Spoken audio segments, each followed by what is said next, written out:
While YouTube has always had its fair share of creepy, disgusting and dangerous channels due to its huge size, another platform quickly became extremely popular, especially amongst the younger generation, TikTok. As of August 2022, the platform is available in 150 different countries, has over 1 billion active users and 2.6 billion downloads worldwide. According to App Ape, the majority of people using the app are between the ages of 10 to 19, with 32.5%. Which brings us to the first main issue. According to an analysis from roughly a year ago, a third of TikTok's US users may be 14 or under, which will attract very disgusting and disturbing individuals on the site. In this video, we'll take a look at a big variety of disgusting banned TikTok users. One more thing before we start. I enabled memberships on the channel. If you want to support me but don't want to use Patreon, you can do so by becoming a member just for $1. Also, we just surpassed 150,000 subs. Thanks a lot for that. Let's see how far we can take it this year. Let's start. TikTok has been criticized numerous times in the past for their lack of privacy settings and children as young as 9 exposing their identities on the app. While TikTok is not the only social media site facing difficulties protecting children on their platform, it is dominated by teens and pre-teens, meaning it was only a matter of time until someone would prey on them. Ah! Ooh! Ouch! Ow! Johnny!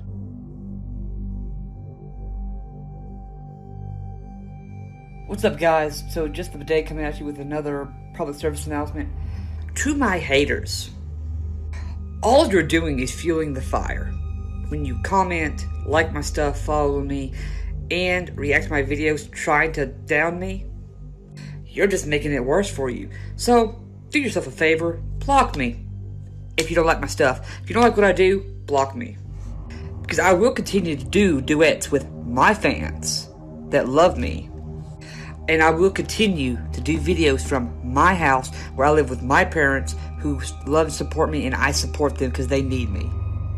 TheBudday, or Budday, is not only cringe, he is an alleged predator. Not only is he reacting to a bunch of TikToks from a bunch of minors, he also looks like he is in his mid-40s. He himself claimed that he was in his mid-20s back then, which, well, it's up to you if you believe him or not. In these TikToks, however, he's obviously being very disgusting, and the clips will make you feel very uncomfortable. He basically chose the duet option on TikTok. The option duet enables you to add your video to another video. TheBudday does these duets with very young girls, and the way he does them is very suggestive. TheBudday takes it a step further though. He gives dating advice. You don't have to be funny. Hell, you don't even have to be really that good looking. What they really want is they want a Batman in the streets and a Joker in the sheets. Anyway, besides these TikToks and a subsequent ban on the platform, there were a couple of private interactions that were leaked to the public. After getting a bit of attention, he started expanding on Instagram and Snapchat. There, he was sending videos to other users, and I guess you can imagine what he was doing in these videos. Not only videos, he was also sharing images. He knew of the ages of the people he sent videos and images to. Still, he felt very comfortable taking shirtless videos of himself and being a total creep. A lot more girls came forward and also expressed that they have been receiving creepy messages from him. As for legal repercussions, allegedly the police was called on him and they also came to his house, but he wasn't arrested. He continued on having an online presence for a bit after his ban, like streaming on Twitch, but after a short while, all of his accounts were also banned, and he seems to have quit. So this user was actually banned through a video that Nick Crowley made, so big credits to him. The channel was deleted so quickly that it was pretty much impossible to find archived versions of the videos, but Nick had a few clips in his video, so I'll be showing some of them to give context. Dan Silly would go around in Los Angeles and talk to women on the street. He tried to pick up women by a variety of different methods, whether it be cringy pickup lines or straight up harassing them. Why are you ignoring me? Why exactly are you being, like, tired of being sexualized? Like, isn't it good to, like, be valued for some? The women were clearly uncomfortable in most situations, some even running away. It's also interesting what he thinks of women in general. In this place, the place is too safe with police. In other countries, it's way less safe. In order to get a bodyguard, a man, you know, that will protect you, you need to be a good woman. You need to act well. But in here the women don't need to act well, so therefore they're discussed. He also goes out of his way to disregard the private space of people by neglecting their non-willingness to consent. Why not? Because we don't give you consent. You don't have to. I mean, I don't need consent. Right? That's a myth. So he neither wants women to be safe, nor believes in the idea of consent. You might be able to guess where this is going. Because I literally do feel like freaking like destroying these women when I accost them. My reptilian brain like literally feels like attacking these women. Like just like strangling them and stuff, like honestly. And making them submit to me. I feel like these women, like seriously. Additionally, he would not even target adult women. It was mostly girls he would approach. Are you 18 years old? You're not? Sorry. I don't want to touch you because... Sorry. Or do you want to touch me? It's okay if you... Sorry. I love you. Now this guy was actually convicted already. He's seen as a high-risk offender, but is still able to move freely throughout the streets of LA and harass others. He also ran a YouTube account with extremely disgusting content. The channel had over 2,000 subs and was online for half a year, but was then terminated. To me, it's incredible how open he is with his fantasies and ideas about girls. There doesn't seem to be any fear for consequences at all, even though he's already a registered offender and is considered high risk by authorities. It almost feels like a sick joke or a very dedicated troll, but this is beyond real and the guy is severely deranged. Dan always tries to take it a step further though. He made another YouTube account after his initial ban, stating his plans with underage virgin girls and his desire to become TikTok famous to increase the likelihood of marrying one. He even acknowledges that TikTok is full of kids, hence it is easier to do it on that platform than on other platforms. Make this video because I want to make videos on TikTok and I want to make, obviously, it successful and I want them to go viral and famous. So that I personally, because from my own desire, obviously the reason why I want to become famous is for a reason. I mean, not just to make money, but to become seen in the eyes of girls, of underage girls, virgin underage girls who watch TikTok, because a lot of teenagers are on TikTok as compared to Facebook or YouTube. And to appeal to that demographic, and we want to become famous so that there's for me at least, there's an underage virgin girl who I can marry. Nick's video is obviously way more elaborate, so if you want to know more, check out his video if you haven't already. Before TikTok was completely banned in India, there was a user named Mujibur Rahman who would make TikTok videos to start a very disgusting trend: R-wording Indian women. The video contained a woman who was trying to raise awareness for SA victims. The guys can be seen within the same video basically dressing up again after using her. That's what is obviously implied here. There was another guy using the same clip. Here he was lip-syncing to the tune of a song that says, quote, "Only I have a right over your body." People were understandably upset and disgusted, and took this trend to Twitter to get it banned, which actually worked out in the end. All of the accounts in connection to this trend were banned, along the trend itself. I initially stumbled upon this user by watching a video from Drama Queen, so credits to her. Puberty Helper 101 was a TikTok account that was posting clips where they would give advice to children in puberty. The account was targeting girls specifically. Now the person behind the account was not a woman giving out advice to other girls, it was a guy.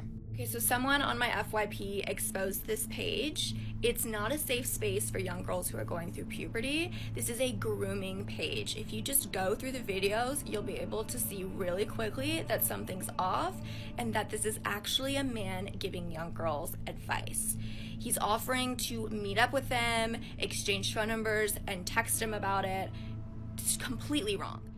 This first came to users' attention when the account would make the following post, reading, "Hey guys, I'm going to pick 3 of you randomly and DM you and give you my phone number to help and talk you through anything you need. If any of you would find this helpful, write in the comments and maybe I'll pick you up." The guy is clearly a creep. He would demonstrate how to insert a tampon on a teddy bear, which seems harmless, but considering the context is quite odd. After this, the account was getting mass reported, and TikTok finally decided to terminate the account. Most of the videos of his channel weren't archived, so it's hard to tell what other stuff he had posted on there. I imagine it was mostly harmless looking stuff on the surface to lure in pre-teens to build trust. Once he got their trust, he would try to get in contact with them, potentially to groom them. What he was exactly planning on doing is unclear, but one can imagine. I find it very interesting that these creeps come up with the weirdest ideas to prey on children. An account specifically designed to lure in kids going through puberty, in a state where they are potentially the most vulnerable, seems very strategic. Gemini, or also known as Gemini Official on TikTok, has been banned for people calling him out for grooming and seeking relationships with minors. The guy had 3.4 million followers at his peak. He was well known for his comedy clips, if you can call it comedy. Multiple underage girls came forward to accuse him of grooming behavior. A user named Ruby the Awesome Turd, who was 16 at the time, claimed that he reached out to her for a FaceTime, amongst other things. Go on a social media platform and try and take down a bigger creator that is literally flirting with minors. He literally admitted it in his video. He was flirting with a 16-year-old girl and he's 20. After all of this, he responded with the following. What's up guys? Let me address this so that it can literally go away because I don't do controversy and I hate drama. So, Ruby just posted a video of me flirting with her and other girls that I've known within my life. One, these screenshots of me flirting with Ruby just happened last night and I knew something was up. No, I didn't know Ruby was 16 and how the conversation started was actually really weird. She was flirting with me and I was flirting back, but I was also asking her questions about Theo because I thought that they were still together, but it turns out that they'd broken up. So then I asked how old she was and then she said she was 16 and I was like, okay, Ruby, like, why are you acting so weird in the first place? Because we don't even talk. So I knew she was up to something and then she started like leaving me on red, so I wanted to see what she was up to. So yes, I did flirt with her again one more time to see what she was doing. I mean, the guy even admits himself that he asked for her age, got a confirmation that she is indeed underage, and then says that he flirted with her once again. He then proceeds to say that she set him up, which is kinda crazy, since he admitted himself that he was flirting with a minor. Nowhere in Ruby's page or on her Instagram like description or anything does she say that she's 16. It's interesting that he also backpedals and says that it states nowhere how old she is. I mean, the first thing that you should do anyway is ask for the age of the other person, unless you're on Tinder or whatever and it states the age in the bio. Not seeing the age in the bio isn't an excuse to just go ahead and flirt with someone and only later confirm her age. Regardless, this doesn't matter anyway, since we already established that he was flirting with her despite knowing her age, as confirmed by himself. Anyway, even more girls came forward, pretty much making the same claims that Ruby did. This was even more obvious than the previous one, so he had no other choice than to post a half-ass apology video confirming the claims. Here's a clip. Hey guys, so I'm just gonna make a series of videos just explaining and owning up and taking accountability. As many of you know, there's been a bunch of drama going down. Basically, I got with this girl and she's 15 years old. Now, I do want to say that I really didn't know that she was 15 when I got with her, but I paid for her Uber, she came and hung out with me, we got with each other, and that was a situation. After the fact, I found out that she was 15 and I still kept talking to her. So much so that I asked to FaceTime fuck, which is completely disgusting. And shortly after posting the video, however, he took them all down. He basically said in the clip that he got her an Uber, they hung out and got together. He didn't specify what they did when they hung out, but we can all imagine. He also confirms that he knew that she was 15 and still kept on talking with her. He calls his own behavior disgusting, but it honestly doesn't seem remorseful in the slightest. He says a bunch more contradicting things in the next few minutes. For instance, he says that he manipulated and victimized his audience, which he claims to regret, but within the next few seconds claims that he was allegedly so disgusted with himself that he wanted to build a dirt tower in Minecraft and take a step forward. So yeah, basically once again manipulating and guilt-tripping his audience. Well, whatever, the guy got banned, so hopefully no one needs to see this guy again. Man, this one is really messed up, probably the worst case in this list. A woman named Nicola Priest would post numerous TikToks about her dead daughter, which was around 3 years old in the time of her passing away. While this seems like a sad thing, and it would be absolutely normal to give your condolences in the replies, people only later realized that Nicola herself took her daughter's life. This was really easy to find out, since a quick Google search brings up articles about this case. Nicola Priest was sentenced to 15 years in prison for this crime. Her boyfriend, or whoever, was sentenced to 14 years. You might ask what their reason was to take her life, and man, this just gets even more disgusting. Basically, the daughter had been put to bed at around 7 PM, but she didn't want to sleep. She wanted to stay up and play. Nicola Priest and her boyfriend, however, wanted to engage in intercourse, but the daughter kept on interrupting him. The only logical reaction for them was to take her life, which was caused due to severe beating. Just to put it in perspective how severe the beating was, experts likened her wounds to those of a child hit by a car at 40 miles per hour, or from falling 3 floors onto a concrete floor. After all of this, and even getting sentenced for it, to have the audacity to run a TikTok account and pretend that you weren't responsible for the passing of your own daughter is one of the most disgusting things I've seen, and probably the worst thing in this list. Now this one is actually one of many cases on TikTok. A user that goes by Gajendra Rather uploaded a very nasty video of 2 children who are lifting up a dog before dumping it in a pond. The problem is that the dog has its mouth and limbs tied with a rope, meaning it's impossible to escape or swim. As if this wasn't enough, they keep throwing stones at it. Even more disgusting, the person behind the camera can be heard laughing and saying, quote, "The dog has lived for 4 years. It is now time to bid it goodbye." The user behind this profile was from India, and a lot of people went on Twitter or other platforms to express the lack of action from the side of TikTok to take down such content. After receiving backlash for the lack of moderation, they decided to ban this and many other accounts that posted similar content. Man, this one is wild. Zachary Latham took the life of his neighbor for fame on TikTok. Well, actually, the case is still ongoing, but it was either self-defense or for clout.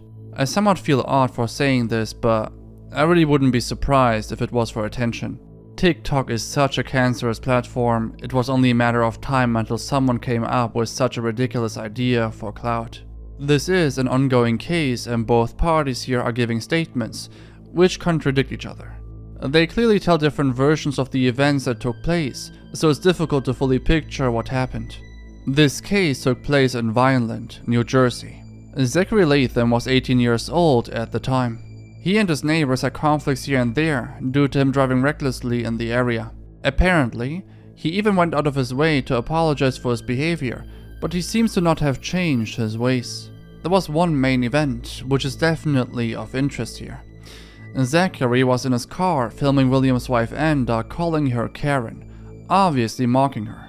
He posted this clip on TikTok. It amassed millions of views. A few weeks later, he swirled his car on the teenage son of the neighbors, at least according to the victims. So after this, the neighbors went onto the property of Zachary and his family to confront them. After warning them a few times to get off of their property, Zachary armed himself with a stun gun and a knife. Zachary then swung his knife, missing the sons of the neighbor. William was getting in the middle of them and his life was taken by Zachary. Important to note is that William and the rest of his family was unarmed. Police arrived, arrested Zachary, and let him go again until trial for whatever reason. Zachary's lawyer argues that Zachary acted in self-defense. Further, this entire thing was actually recorded by Zachary's wife.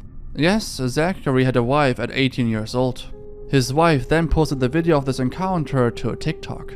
This is pretty much one of the main reasons why people speculate that he did all of this for TikTok fame. He allegedly lured his neighbors into this conflict on purpose, and seek the confrontation to record it on their phone to upload it on TikTok.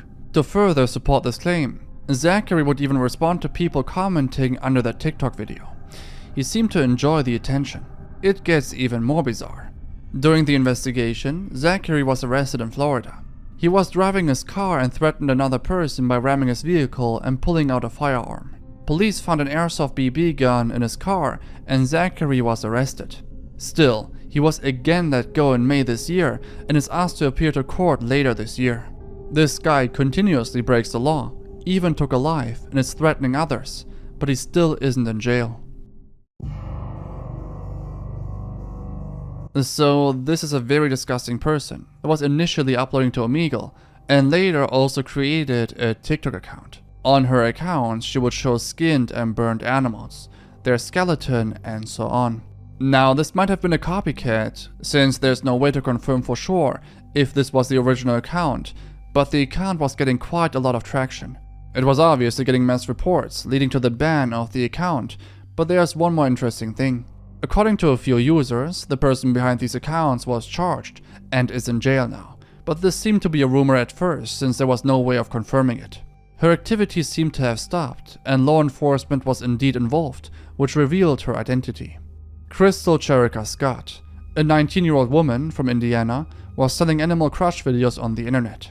The procedure of obtaining the animals is also really heartless. She would go out of her way to look for families giving away their pet for free. She would take these pets and film her videos. She was sentenced to 30 months in prison and given 5 years of supervised release. In total, the FBI was able to recover 3 dogs, 12 cats, and several reptiles from her home. All of them were doing fine at the time of their rescue. The sentencing seems very mild. I don't exactly know if this is the only consequence she'll face, because earlier 7 years of prison time and a fine of $250,000, as well as 3 years of supervised release were in the room, but she apparently took a deal for only a 30 months prison sentence, which seems to be on the very low end. Frey Todoroki, who goes by Freya, was a Brazilian TikToker who took the life of a girl with the help of 2 of her friends. Basically, one of the perpetrators, a woman named Raisa Nunes Borges, 19 years old at the time, wanted to see if she was a psychopath by testing it on another person that was small and petite, unlikely to put up much of a fight. For this, she invited 2 of her friends, Jefferson Cavalcante Rodriguez and Enzo Giacomini Carneiro Matos, both adults. The victim here is Ariane Barbara Laureano de Oliveira, who was 18 years old. The act was planned carefully in advance by the perpetrators. They drew a list of potential suspects before eventually settling on Ariane. They called her out on August 24. Ariane even sent her mother an audio message saying she was with friends, but would be coming home soon. Her mother never saw her alive again. They took her into a car and put on the radio. They waited for a song to play, which was one of the go-to signs for one of the suspects to take her life. After the song played, the other 2 clicked their fingers, giving the third person the signal. After the strangulation failed, the other 2 had to join in to finish it. The body was dumped in the woods and they drove off. Her body was found 7 days later after locals alerted police to a bad smell coming from the area. The perpetrators were caught and they even admitted to the crime, but the investigation seemed to be ongoing. Okay, now I'm not exactly sure if this guy was banned or deleted the accounts himself. Even if he took them down himself, he pretty much was forced to delete his accounts due to severe backlash and allegations anyway. Jorobe, or John Robert Bell, was a political TikToker who was criticizing other people or certain political ideas or opinions. He was actually quite successful, and a large number of people were agreeing with him. This guy appeared to be trustworthy and credible at first, but man, he fell off pretty quick. Jorobe had videos of him criticizing grooming, but allegedly did the exact same thing. Here's one guy that was groomed by him. John is a disgusting and terrible hypocrite who abuses his platform by using his clout to groom and prey upon underage boys. He has done this to multiple people, including me. John first followed me whenever I had about 30,000 followers and joined my live stream and asked for my Snapchat, so I gave it to him. After Snapchatting for a few weeks, I invited him to a Zoom call with me and my other TikTok friends. After about a week of John joining the Zooms, he asked me if I wanted to get an Airbnb with him on my 18th birthday, which was over 3 months away. At the time, he was 17 years old, and Jorobe asked him to get into an Airbnb with him for his birthday and have a few drinks. A different guy named Papa God went through a dog file containing even more information on this guy. There were numerous instances of him trying to lure minors into houses, asking them to take BDSM tests and share them. He also tried to separate minors from the group on a few occasions, which is a very typical behavior for groomers, since their victims become an easier target for the perpetrator if they are isolated. People also found out that he works for a church, meaning he's in direct contact with minors all the time. After getting in touch with the church, they denied any involvement with him, even though Jorobe is clearly working there. People have made very long videos on this case, so if you're interested, check them out. Yo, that's it for the video. This video is actually just a bonus. I'll upload another video next week on Wednesday. Also, do me the favor and follow me on IG and Twitter, both links are below. Before ending this off, I want to quickly thank the patrons in the Elite and Legend tier, which consist of Aimee Stringfellow, Eberle, Alana hachoos mom, Andrew 906, Boaty, Brian Cave, Brianna Shuff, Christopher, Dennysgreasefire, Diamondxdust, Digital Capybara, Edgar, Jeb, Jennifer Gilmore, K4S Silver, Malia Schönenberger, Malkin, Mart, Njie, Momodou, Njie, Natalie, Weston, Njie, Casil, Riley Bear, Tequila, Mockingbird, Vladyslav, Koshevyy, Witch Corpse, XXFOHV, 44, Aaron Hubbard, Wheat Jesus, Cherryman666, Chris K, Christopher J. McCulloch, Courtney Occult, Krebs Ugen, Dark Sparrow, Dave Birkins, DJ Chest R, Edison Ajazi, Electrocat, Illy Bueno, Ian Vankmer, Faster River, Finnecano Staldo, Guzonana, James Baker, James Cannon, Just Jackie, Kaneki Tobias, Laura Hansen, Lord of the Lizards, Madeline Tanner, Morgok C, Nicole Eaton, NXTquel, Rick, Santino Sierra, Serene Dusk, Sean Sparks, Shawnee, Sumitra Saka, Victoria Atkins, William Taylor, and Sapphire. I'll see you guys very soon. Goodbye.